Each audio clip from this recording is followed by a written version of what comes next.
Tom, og jeg har været med til at udvikle den her cykelcomputer, der hedder X-Trainer. Jeg har virket som instruktør i en årrække i forskellige motionscenter rundt omkring i landet. Den måde, jeg har brugt timerne på, er i forhold til belastningen, musikkens rytmer, til dels puls, og så selvfølgelig min egen entusiasme. Jeg har ikke følt, at det har været nok. Der har manglet noget mere. Der har manglet nogle faste træningsdata. Derfor gik jeg i gang med at udvikle den her X-Trainer cykelcomputer, hvor vi kan få alle de her spændende data til gavn for instruktørerne, men ikke mindst udøverne.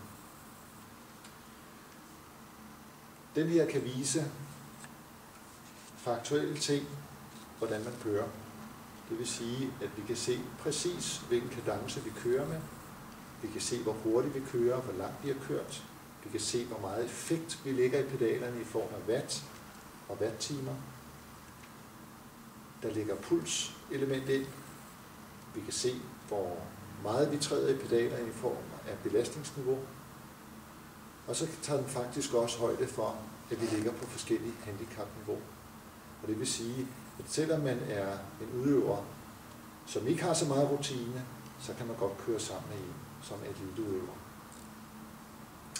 Alt det her, de her træningsdata, de gemmes på det her SD-kort. Og det her SD-kort kan du tage med hjem, putte i din egen computer og se, hvordan du har trænet. Og løbende kan du følge din træningsudvikling.